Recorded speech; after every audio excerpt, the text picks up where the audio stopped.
Hello दोस्तों, आज के इस क्लास में हम बात करते हैं एनसीईआरटी के फाउंडेशन कोर्स के क्लास 2 की, जिसमें हमने क्लास 7 के ज्योग्राफी के फर्स्ट चैप्टर को पर्यावरण जिसका नाम था उसको डिस्कस कर लिया है, और सेकेंड चैप्टर जिसका नाम है पृथ्वी की आंतरिक संरचना, उसमें बात करते हैं।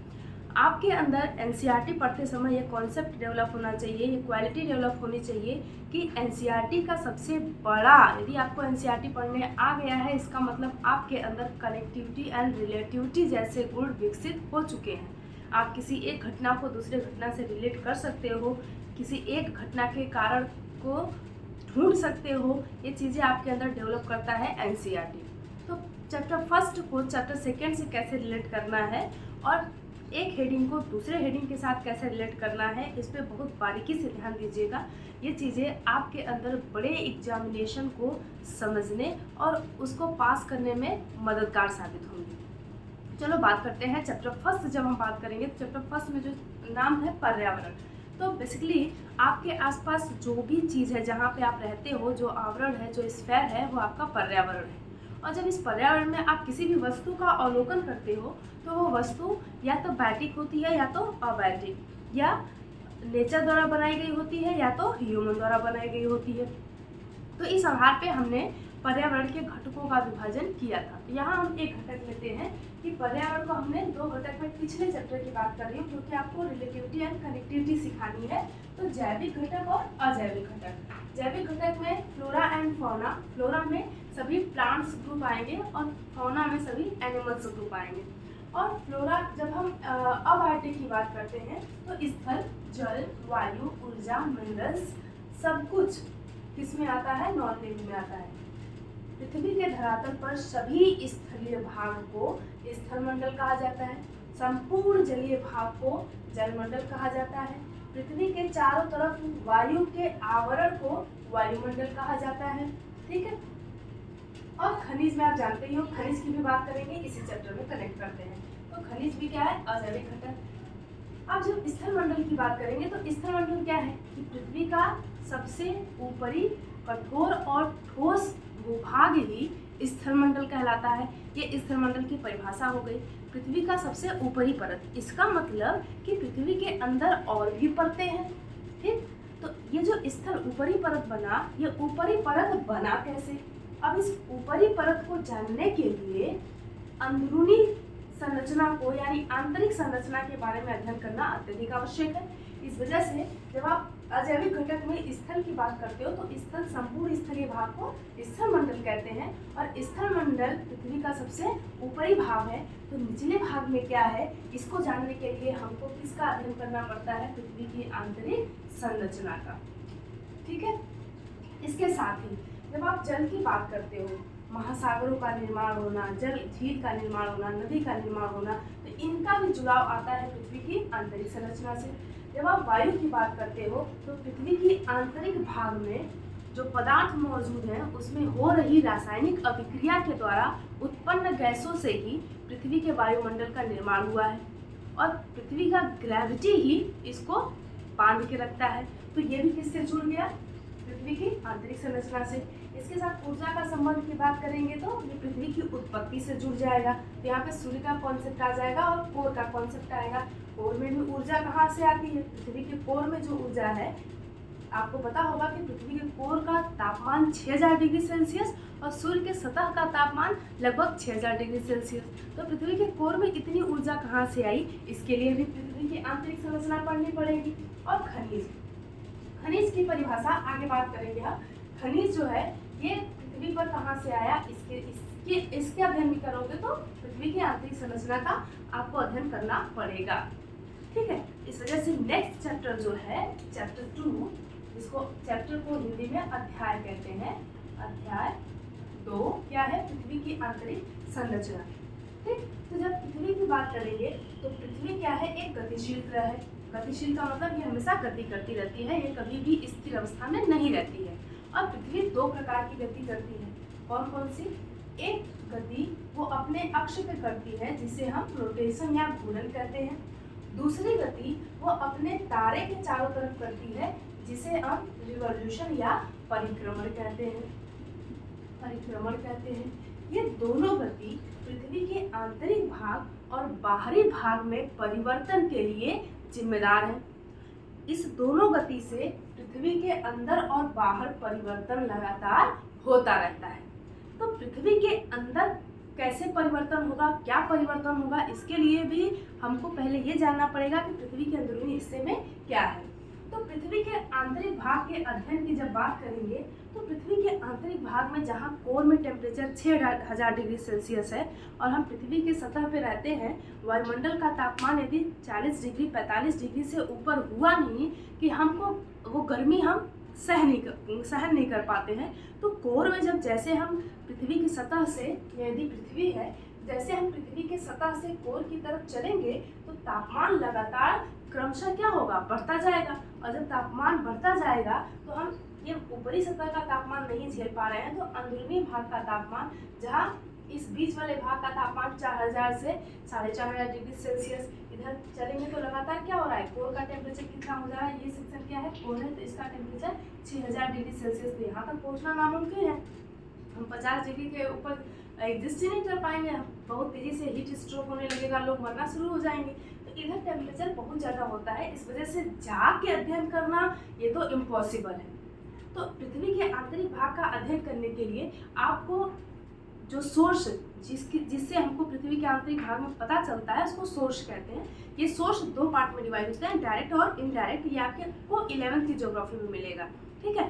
तो जो ज्वालामुखी उद्गार होता है तो पृथ्वी के इस भाग से जो पदार्थ निकलते हैं उससे भी पता चलता है कि ये जो ऊपरी परत है जिस पे हम रहते हैं, जिस पे ये स्थलीय भाग है, ये तो ठोस है, लेकिन जो ज्वालामुखी के उद्गार के दौरान जो पिघला हुआ पदार्थ निकला उससे पता चलता है कि इसके अंदरूनी भाग में ठोस अवस्था में पदार्थ नहीं है, बल्कि अर्ध तरल अवस्था में, सेमी लिक्विड अवस्था में है, जैसा प्लास्टिक पिघलने के बाद होता है, ठीक। तो इससे पता चला कि दो परतें हैं।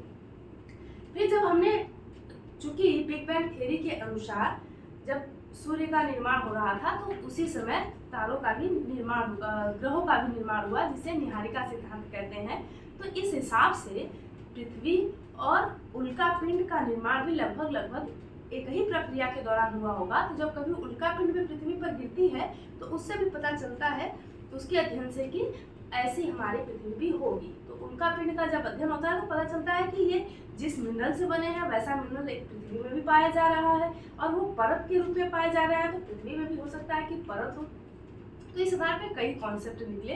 तो हमने रासायनिक तत्वों के आधार पे कि कौन से पदार्थ हैं, कौन से तत्व हैं, किस क्षेत्र, जब हमने ज्वालामुखी का अध्ययन किया, लावा का अध्ययन किया तो अलग पदार्थ निकले। जब हम भूपर्पटी जिसपे हम रहते हैं उसका अध्ययन किया तो अलग पदार्थ से बने हुए हैं, ठीक है। तो इससे हमें पता चला कि पृथ्वी की आंतरिक संरचना अलग अलग प्रकार से बनी हुई है। जैसे प्याज की कई परत होती हैं, वैसे ही पृथ्वी की भी कई परतें हैं। तो ये मुख्यतः दो आधारों पे हमने अध्ययन किया। क्लास 11th की ज्योग्राफी आप इसके बाद पढ़ोगे, इस चैप्टर को पढ़ने के बाद, तो आपको बहुत अच्छे से समझ में आएगा। भूकंपी तरंगों के गुणों के आधार पे और रासायनिक तत्वों के आधार पे। भूकंपी तरंगों के गुणों के आधार पे बस इतना समझो, क्योंकि अगला जो चैप्टर आएगा वो यहीं से कनेक्ट होगा, ठीक है। तो आप देखोगे कि ये आप चीजें आपको कनेक्ट करना सिखाएगा नेक्स्ट चैप्टर को। भूकंपी तरंगों के गुणों के आधार पर पृथ्वी को 3 हिस्सों में बांटा गया है। जैसे प्याज में परतें होती हैं, पहला जो ऊपरी परत है जिसपे हम लोग रहते हैं, ये बहुत ही पतला परत है, इसको हम कहते हैं क्रस्ट या भूपर्पटी। ये वाला जो ब्लू कलर का हिस्सा आपको दिख रहा है, ये है पृथ्वी का क्रस्ट यानी कि भूपर्पटी। इसी पे हम लोग रहते हैं। इसी भूपर्पटी पे ये रहा इंडिया, और ये पूरा जो ये रहा यूरोप, और ये रहा टर्की, ये रहा अफ्रीका कॉन्टिनेंट, अरब पेनिनसुला, और इधर चलेंगे तो आसियान कंट्री।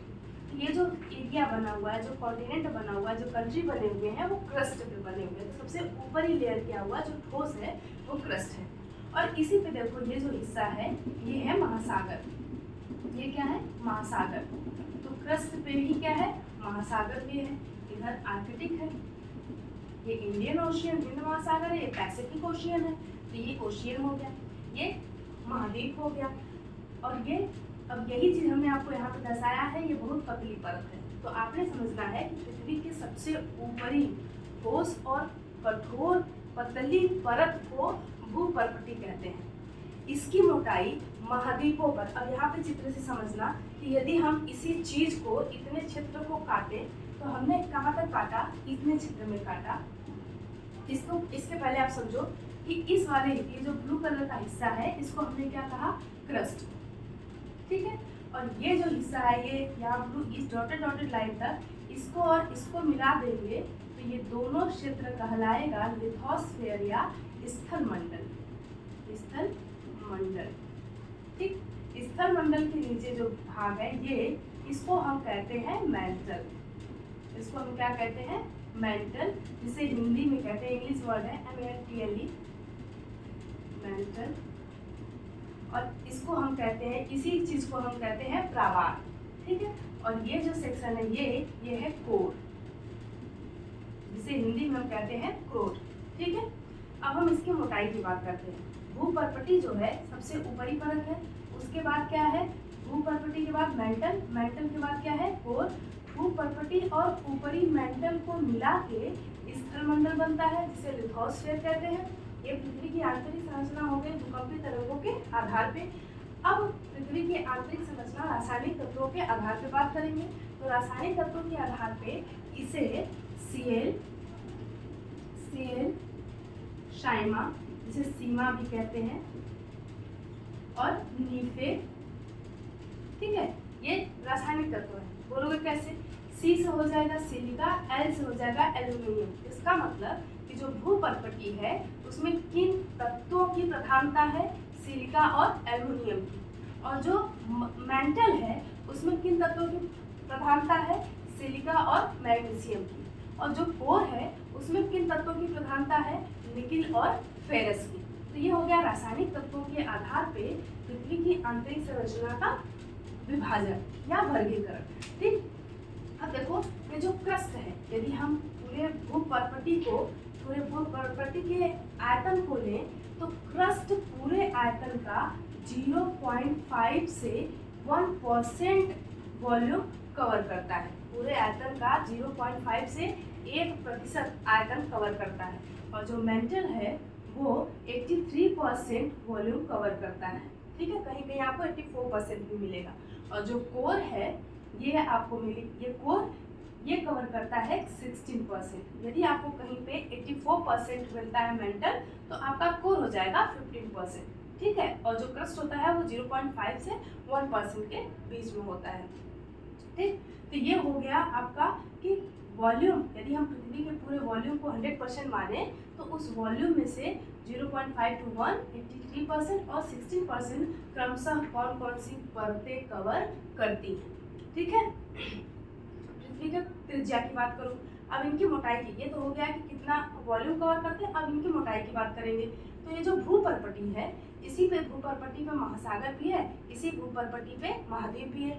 महाद्वीप वाला क्षेत्र देखोगे, महासागर वाला क्षेत्र देखोगे, तो महासागर जैसे सपोज करो, एक चीज समझो आप, एक आपको फिक्शन बताते हैं, जैसे तालाब देखो, तालाब जब देखोगे तो यूं बना रहेगा ना, ये ऐसे रहेगा और आसपास से लैंड बॉडी रहेगी, ये लैंड बॉडी रहेगी और ये इसमें जल भरा हुआ है, ठीक है ना, सही है ना।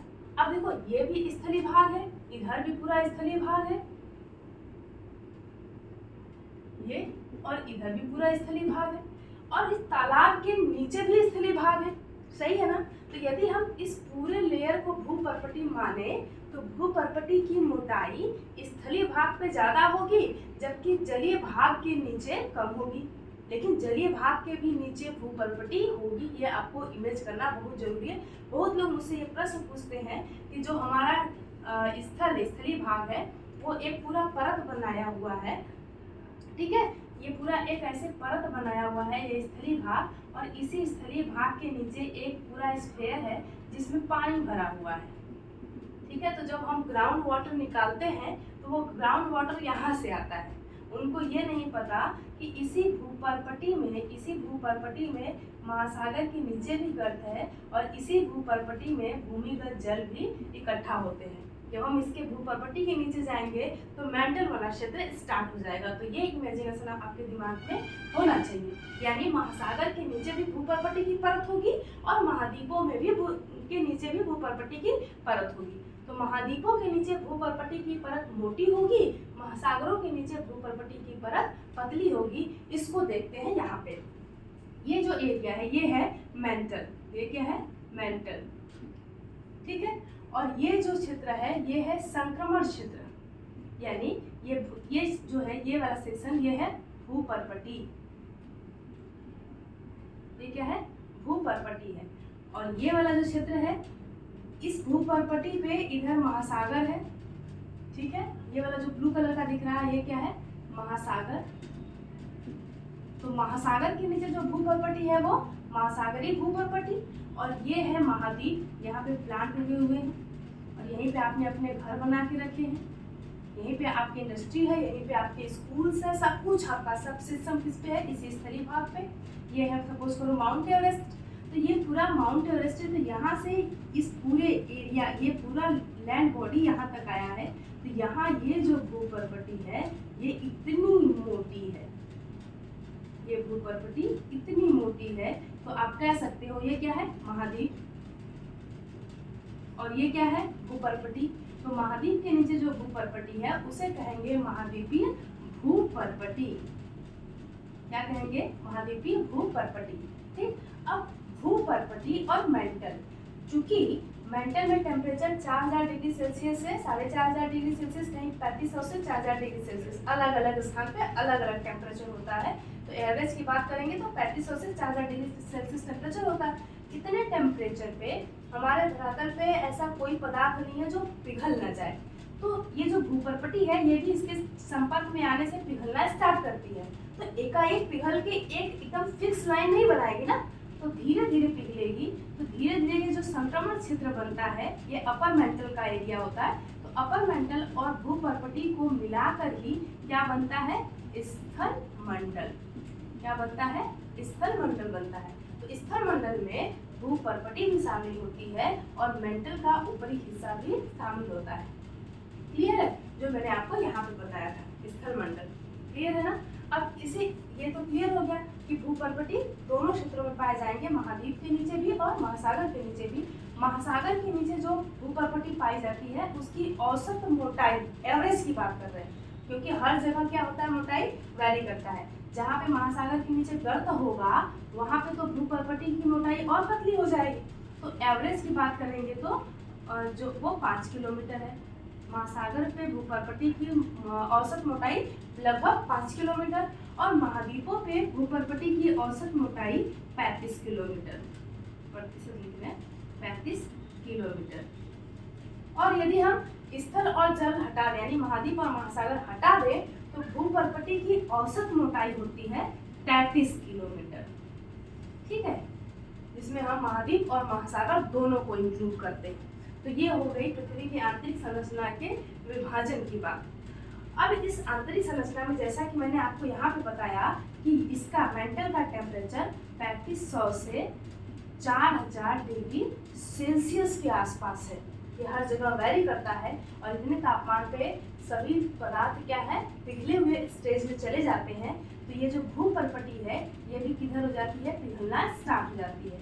जब ये पिघलती है तो ताप की उपस्थिति में ये जो भूपर्पटी है वो जब पिघलती है तो यहाँ से गैसें निकलती हैं और जब गैसें निकलती हैं तो इस भाग में प्रेशर क्रिएट होता है। अब सपोज करो जरा कि यदि पृथ्वी से भूकंप का विस्फोट ज्वालामुखी का विस्फोट ना हो तो लगातार ये प्रक्रिया चलेगी। ये भूपर्पटी स्थल मंडल पिघलते रहेंगे, गैसें बनती रहेंगी, प्रेशर क्रिएट होता रहेगा और ज्वालामुखी वह बम है जहाँ से ये प्रेशर निकलती है। और यदि इसको हर जगह से पैक कर दो तो पूरा पृथ्वी एक बहुत बड़ा बम बनेगा और जब ये विस्फोट करेगा तो सब कुछ डिस्ट्रॉय हो जाएगा। तो ज्वालामुखी एक सेफ्टी वॉल्व का काम करती है, जैसा कुकर में होता है। जब कभी कुकर की सीटी जाम हो जाती है तो सेफ्टी वॉल्व क्या करता है उस गैस को निकालता है। तो सेम ज्वालामुखी भी काम करता है। खैर, तो अब ये जो ये भूपर्पटी है ये क्या है पिघली हुई अवस्था में आ गई। और ये जो भूपर्पटी है ये अनेक प्रकार की सेलों से बनी होती है। जो हमारी भूपर्पटी है ये किससे बनी होती है? अनेक प्रकार की सेलों से बनी होती है। सेल क्या होते हैं? खनिजों के ठोस पिंड को सेल कहते हैं। क्या कहते हैं? खनिजों के ठोस पिंड को सेल कहते हैं। खनिज क्या होते हैं? खनिज वह प्राकृतिक पदार्थ होते हैं जिनका निश्चित रासायनिक संगठन और भौतिक गुणधर्म होता है। जब हम खनिज को परिभाषित किए तो हमने क्या क्या टर्म लिया कि खनिज वह प्राकृतिक पदार्थ है। क्या है? पहला टर्म प्राकृतिक पदार्थ जिसका निश्चित रासायनिक गुणधर्म, निश्चित रासायनिक संगठन एवं भौतिक गुणधर्म होता है। भौतिक गुणधर्म होता है। ठीक है, इसको समझाने के लिए हम आपको समझाते हैं कैसे। जैसे देखो, चूना ले लो। क्या ले लो? चूना। इधर लेते हैं चूना। चूने का फॉर्मूला होता है कैल्शियम कार्बोनेट। सही है ना? अब कैल्शियम कार्बोनेट के चट्टान को या इतने बड़े पिंड को ही इमेज करो आप। यदि आप इसका अवलोकन करके बताओगे तो बोलोगे ये किस रंग का दिख रहा है? तो बोलोगे सफेद रंग का। फिर छू के बताओगे कि सॉफ्ट है कि हार्ड है, तो कहोगे कि बहुत हार्ड है, यानी कठोर है। सही है? फिर उसके बाद पानी में डालोगे तो पानी में घुलेगा नहीं घुलेगा, ये अवलोकन करके बताओगे। सही है ना? लेकिन जब बात करोगे कि किससे किससे बना है, तो कैल्शियम तत्व से बना है, कार्बन से बना है और ऑक्सीजन से बना है। यानी जब ये केमिकल मिलेंगे और कैल्शियम का एक मॉलिक्यूल, कार्बन का एक मॉलिक्यूल, ऑक्सीजन के 3 मॉलिक्यूल, यदि ये मिलेंगे तो क्या बनेगा? चूना। सही है? तो जब भी कहीं आपको कैल्शियम कार्बन दिखेगा तो आप समझ जाओगे कि वो उस चीज़ का क्या नाम होगा? चूना नाम होगा। तो अब देखो, निश्चित रासायनिक संगठन हुआ और आपने रंग भी बताया, अवस्था भी बताया, आकार कैसा है? अनिश्चित है। ठीक है? किसी भी फॉर्म में हो सकता है, ऐसे ऐसे हो सकता है, ऐसे ऐसे भी हो सकता है, कैसे भी हो सकता है, तो आकार अनिश्चित है। तो आपने भौतिक गुणधर्म भी बताया और निश्चित रासायनिक संगठन। तो ऐसे पदार्थ, ऐसे प्राकृतिक पदार्थ को ही क्या कहते हैं? खनिज कहते हैं। क्लियर है? तो अब खनिज के ठोस पिंड को सेल कहते हैं। अब ये खनिज क्या होता है? इसी खनिज से तो ये हमारा भूपर्पटी, हमारा स्थल मंडल सब कुछ बना होता है।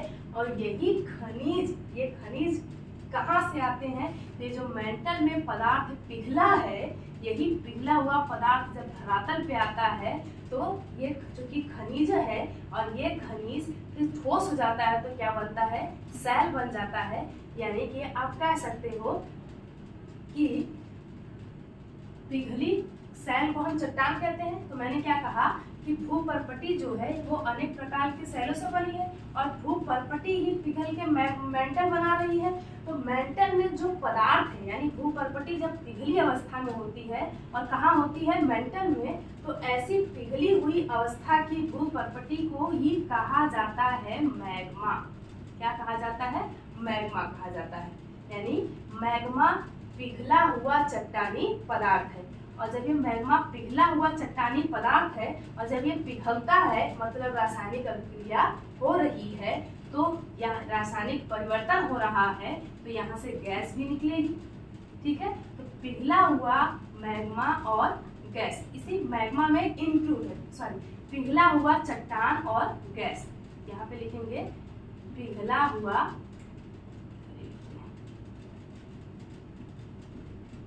हुआ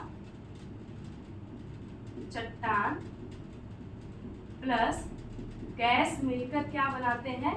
मैग्मा बनाते हैं। और ये मैग्मा चूंकि लगातार गैस निकल रही है तो कहीं ना कहीं से विस्फोट करके बाहर निकलेगी, कहीं ना कहीं से विस्फोट करके बाहर निकलेगी। और जब ये मैग्मा विस्फोट करके बाहर निकलती है तो ये मैग्मा वायुमंडल के संपर्क में आता है। और जब ये वायुमंडल में आता है तो गैसें चली जाती हैं कहाँ? वायुमंडल में। और पिघला हुआ पदार्थ चिपचिपा और भारी होने के कारण भूपर्पटी पर फैलने लगता है, और जब भूपर्पटी पर फैलने लगता है तो ठोस हो जाता है और किसका निर्माण करता है, शैल का। इस प्रकार ये इतने ज़्यादा टेम्परेचर पे होके बाहर निकलते हैं, तो इस वजह से ये आग की तरह जलते हुए प्रतीत होते हैं, इसलिए इसका नाम रखा गया है आग्नेय शैल। क्या नाम रखा गया है, आग्नेय शैल। भूपर्पटी पिघली हुई चट्टान या पिघली हुई भूपर्पटी को ही प्लस गैसों के मिश्रण को ही क्या कहते हैं, मैग्मा कहते हैं। और यही मैग्मा जब धरातल पे आता है और गैसें वायुमंडल में चली जाती है तो लावा बनता है, और यही लावा ठंडा होता है तो आग्नेय शैल बनता है। चूंकि भूपर्पटी की मोटाई देखो कहीं बहुत ज़्यादा है, कहीं बहुत पतली है। जहाँ बहुत पतली है वहाँ पे तो धरातल पे आ जाएगी लावा, और जहाँ पे भूपर्पटी बहुत ज़्यादा मोटी है वहाँ पे मैग्मा बाहर निकलते समय बहुत ज़्यादा प्रेशर न होने की वजह से कभी कभी आंतरिक भाग में ही फैल जाता है, और आंतरिक भाग में ही धीरे धीरे ठंडा होके शैल का निर्माण करता है। तो चूंकि ये दोनों, ये चाहे बाहर शैल बने चाहे अंदर शैल बने, ये मैग्मा से बन रहा है, जिसे हम आग्नेय शैल कर रहे हैं। तो आग्नेय शैल दो प्रकार के हो गए, यदि बाहर आया तो बहिर्भेदी आग्नेय शैल, और अंदर ठंडा हुआ तो अंतर्भेदी आग्नेय शैल। जो बाहर आएगा वो जल्दी ठंडा होगा, जो अंदर रहेगा वो धीरे धीरे ठंडा होगा। जो जल्दी ठंडा होगा उसके क्रिस्टल छोटे छोटे होंगे, और जो धीरे धीरे ठंडा होगा उसके क्रिस्टल बड़े बड़े होंगे। यानी बहिर्भेदी आग्नेय शैल के क्रिस्टल छोटे होंगे, अंतर्भेदी आग्नेय शैल के क्रिस्टल बड़े बड़े होंगे। कैसे? एक इमेजिनेशन करो कि चीनी ले लो और उसको सीरे के फॉर्म में कन्वर्ट करो। जब चाशनी बन जाए तो उसे किसी बर्तन में पलट दो। दो बर्तन में पलटो, एक बर्तन में आप लगातार हिलाते रहो और दूसरे बर्तन में उसको वैसे ही छोड़ दो। तो जिस बर्तन में आप हिला रहे हो लगातार, वहाँ पे चीनी बहुत जल्दी ठंडा होगा, और उस देखोगे हिलाते हिलाते ठंडा होते होते उसके क्रिस्टल छोटे हो जाएंगे। दूसरी तरफ जिस बर्तन में आपने उसको वैसे ही बिना हिलाए छोड़ दिया है, वहाँ पे चाशनी यानी जो सीरा है वो धीरे धीरे ठंडा होगा और पूरे बर्तन के आकार में जम जाएगा, तो क्रिस्टल बड़े और क्रिस्टल छोटे। तो सेम वहीं पे समझाने के लिए है कि अंतर्भेदी आग्नेय शैल के क्रिस्टल बड़े बड़े और बहिर्भेदी आग्नेय शैल के क्रिस्टल छोटे छोटे होते हैं। बहिर्भेदी आग्नेय शैल से ही बेसाल्ट बनते हैं। क्या बनते हैं? बेसाल्ट। और अंतर्भेदी आग्नेय शैल से ग्रेनाइट बनते हैं। क्या बनते हैं? ग्रेनाइट। और यही बेसाल्ट यानी यही चट्टानें आग्नेय शैल जब भौतिक कारकों द्वारा, तापमान द्वारा, वायु द्वारा या किसी रासायनिक कारक द्वारा टूटते हैं, तो यही आग्नेय शैल किस में कन्वर्ट हो जाते हैं? अवसाद में। सपोज करो कि ये आग्नेय शैल बना, यानी ये मैग्मा निकला तो ये आग्नेय शैल बना। अब ये आग्नेय शैल टूट गया, ठीक है। टूटने के बाद ये किस में कन्वर्ट हुआ? और ये जो टूटे हुए कण है इसको कहा जाएगा सेडिमेंट या अवसाद। अब इसी सोचो, इसी सेडिमेंट पे तो आपने घर भी बनाया है, इसी सेडिमेंट पे सोचो, इसी पे आप खेती कर रहे हो, इसी पे प्लांट्स भी हैं। तो जब ये सेडिमेंट आएंगे नीचे की तरफ तो अपने साथ प्लांट्स और एनिमल्स सबको लेके आएंगे। जैसे तीस्ता नदी में बाढ़ आया तो सब कुछ बहाते हुए लेके गया, समुद्र में गिरा दिया।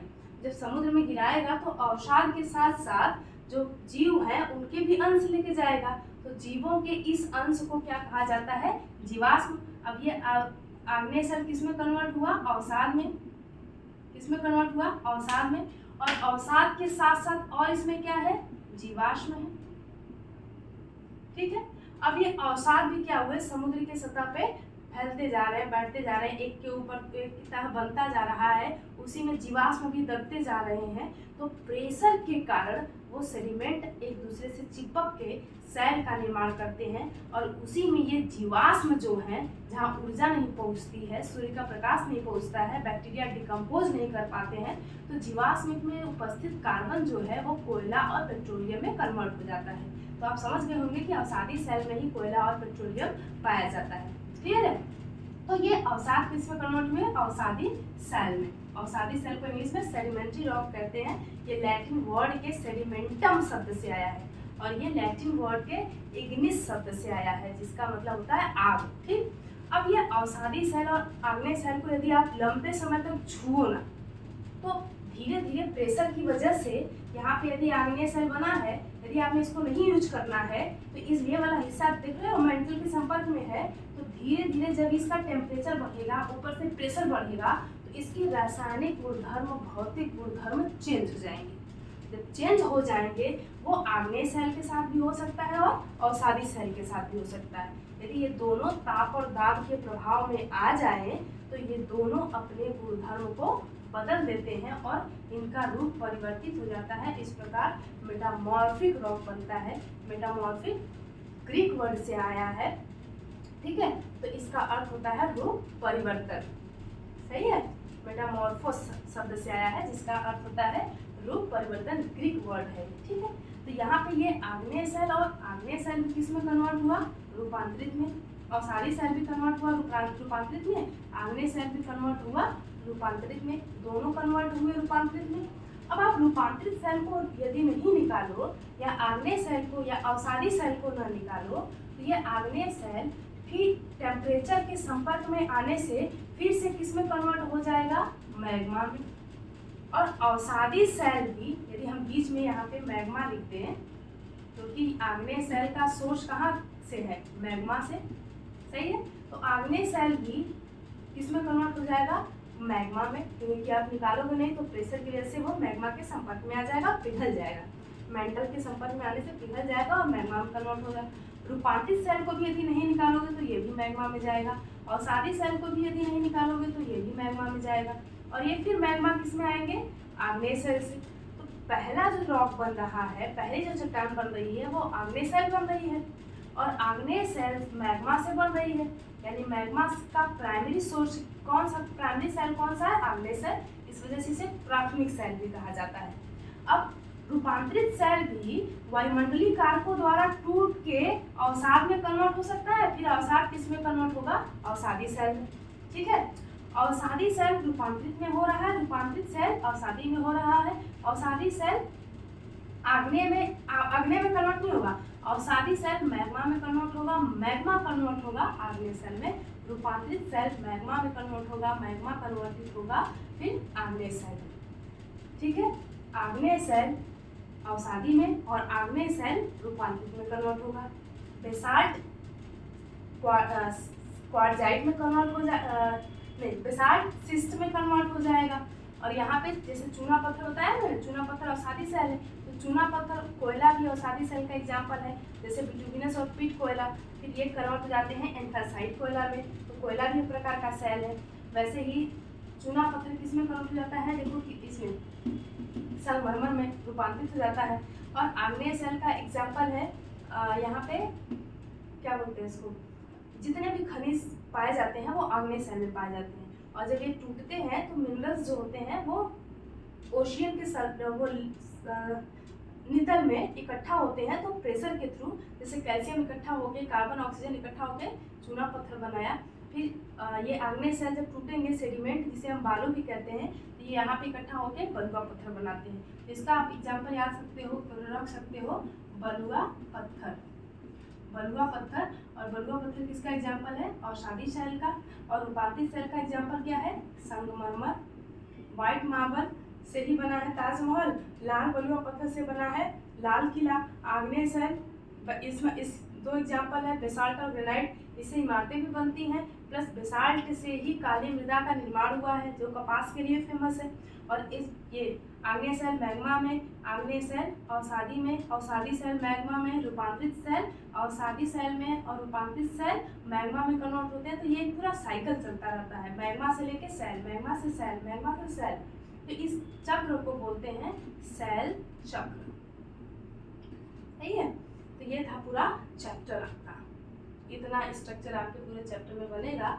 आपने जो स्ट्रक्चर बनाना है सेलों का, ऐसे बनाना है, फिर एरो को ऐसे करके कनेक्ट कर देना है रॉक साइकिल। फिर आपको ये इमेज करना है कि महासागर के नीचे भी भूपर्पटी है और महाद्वीप के नीचे भी भूपर्पटी है, और ये भूपर्पटी किसके ऊपर है, मेंटल के ऊपर है। मेंटल में कौन सा पदार्थ है, यही जो भूपर्पटी वाले पदार्थ है, यही पिघले हुए अवस्था में है। लेकिन अभी कोर की स्थिति क्या है वो हम नेक्स्ट चैप्टर में जानेंगे, उस सोर्स के आधार पे। तो यहीं से कनेक्ट होगा नेक्स्ट चैप्टर, ठीक है। Thank you.